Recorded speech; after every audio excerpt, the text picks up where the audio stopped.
खरं पाहायला गेलं तर तुकोबरायांच्या भाषेत पुण्य फळले बहुत दिवसा, भाग्य उदयाचा ठसा, झालो सन्मुख तो कैसा आणि रामचरण पावलो.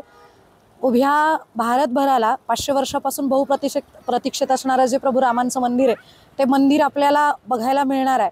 आणि त्याच्यामध्ये अख्ख्या महाराष्ट्रातनं महिला कीर्तनकार म्हणून फक्त माझ्या एकटीची निवड होणं हे माझ्यासाठी सौभाग्याचं आहे.